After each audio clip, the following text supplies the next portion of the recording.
Om Swastiastu, saya Ikomang Agung Saputra dari kelas 11 MIPA 3. Di sini saya akan menjelaskan tentang Dasa Awatara. Di dalam agama Hindu, kita mengenal adanya Dasa Awatara.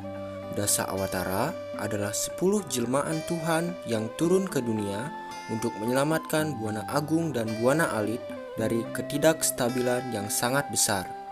Tugas Dewa Wisnu adalah memelihara alam semesta. Maka ketika alam semesta dalam bahaya, maka Dewa Wisnu akan lahir sebagai makhluk hidup untuk menyelamatkan ciptaannya. Awatara yang pertama adalah Matsya Awatara. Dalam ajaran agama Hindu, Matsya adalah awatara Wisnu yang berwujudkan ikan raksasa. Menurut mitologi Hindu, Matsya muncul pada masa Satya Yuga, pada masa pemerintahan Raja Satyabrata. Raja Satyabrata lebih dikenal sebagai Maharaja Waiswawata Manu. Matsya Awatara turun ke dunia untuk memberitahu Maharaja Manu mengenai bencana air bah yang akan melanda bumi. Ia memerintahkan Maharaja Manu untuk segera membuat bahtera besar yang nantinya harus diisi dengan makhluk hidup yang berpasangan serta membawa Sapta Resi. Kurma Awatara adalah penjelmaan kedua Dewa Wisnu yang berwujud kura-kura raksasa. Awatara ini muncul pada masa Satya Yuga. Menurut kitab Adiparwa, kura-kura tersebut bernama Akupa. Dewa Wisnu mengambil wujud seekor kura-kura dan mengapung di lautan susu. Di dasar laut tersebut, konon terdapat harta karun dan tirta amerta yang dapat membuat peminumnya hidup abadi. Para dewa dan asura berlomba-lomba mendapatkannya. Untuk mengaduk laut tersebut, mereka membutuhkan alat dan sebuah gunung yang bernama Mandara digunakan untuk mengaduknya. Para dewa dan para asura mengikat gunung tersebut dengan naga Wasuki, dan Kurma menjadi dasar pangkal gunung tersebut. Ia disuruh menahan gunung tersebut agar tidak tenggelam, sedangkan Dewa Indra memegang puncak gunung tersebut agar tidak terangkat ke atas. Setelah sekian lama, Tirta Amerta sukses diperoleh dan Dewa Wisnu mengambil alih.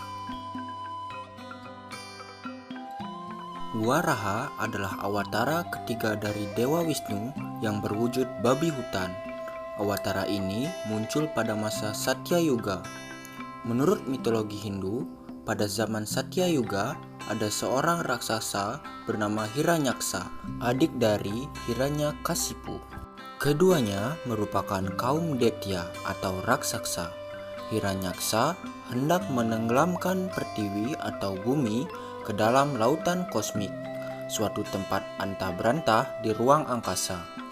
Melihat dunia akan mengalami kiamat, Dewa Wisnu menjelma menjadi babi hutan yang memiliki dua taring panjang, mencuat dengan tujuan menopang bumi yang dijatuhkan oleh Hiranyaksa.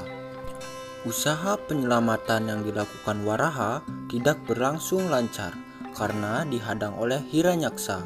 Maka terjadilah pertempuran sengit antara raksasa Hiranyaksa melawan Dewa Wisnu. Konon, pertarungan ini terjadi ribuan tahun yang lalu dan memakan waktu ribuan tahun pula. Pada akhirnya, Dewa Wisnu yang menang. Setelah Dewa Wisnu memenangkan pertarungan, Dewa Wisnu mengangkat bumi yang bulat seperti bola dengan dua taringnya yang panjang mencuat dari lautan kosmik dan meletakkan kembali bumi pada orbitnya. Setelah itu, Dewa Wisnu menikahi Dewi Pertiwi dalam wujud awatara tersebut. Narasingha Awatara adalah awatara keempat Dewa Wisnu yang berwujud manusia dengan kepala singa, berkuku tajam seperti pedang, dan memiliki banyak tangan yang memegang senjata. Narasingha merupakan simbol dewa pelindung yang melindungi setiap pemuja Dewa Wisnu jika terancam bahaya.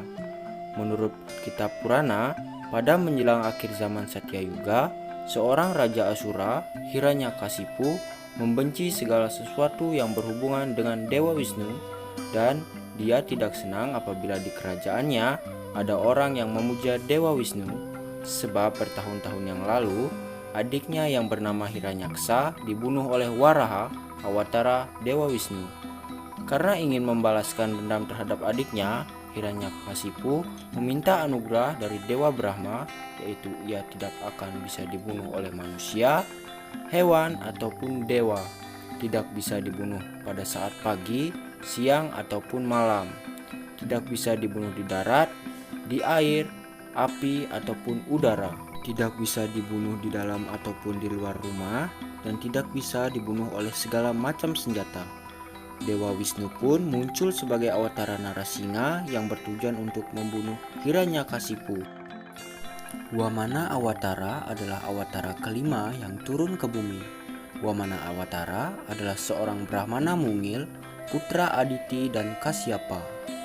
Pada zaman Treta Yuga, hiduplah seorang raksasa yang bernama Bali. Ia telah menguasai bumi dan merebut surga dari Dewa Indra. Suatu hari, Raja Bali mengadakan acara besar untuk memberikan hadiah kepada para Brahmana. Sukracarya sebelumnya sudah mengingatkan Raja Bali untuk tidak memberikan hadiah kepada Brahmana yang berwujud aneh. Datanglah Wamana, awatara dengan wujud Brahmana mungil untuk memohon hadiah. Ia meminta tanah seluas 3 langkah kakinya. Raja Bali pun tak kabur dan memberikannya sepenuh hati. Tiba-tiba Wamana membesar dan membesar. Langkah pertamanya adalah surga, langkah keduanya adalah bumi. Karena tidak ada tempat untuk melangkah lagi, maka Raja Bali menyerahkan kepalanya. Dengan itulah Wamana Awatara mengakhiri Raja Bali. Wamana terkesan dengan kedermawanan Raja Bali dan kemudian ia memberikannya gelar sebagai Mahabali. Parasurama Awatara adalah awatara Dewa Wisnu yang keenam dan hidup pada zaman Treta Yuga. Dikisahkan pada zaman Treta Yuga, banyak ksatria yang membuat onar. Hukum di masyarakat tidak berjalan dengan baik. Misi Parasurama sendiri adalah menumpas kaum ksatria yang bertindak sewenang-wenang.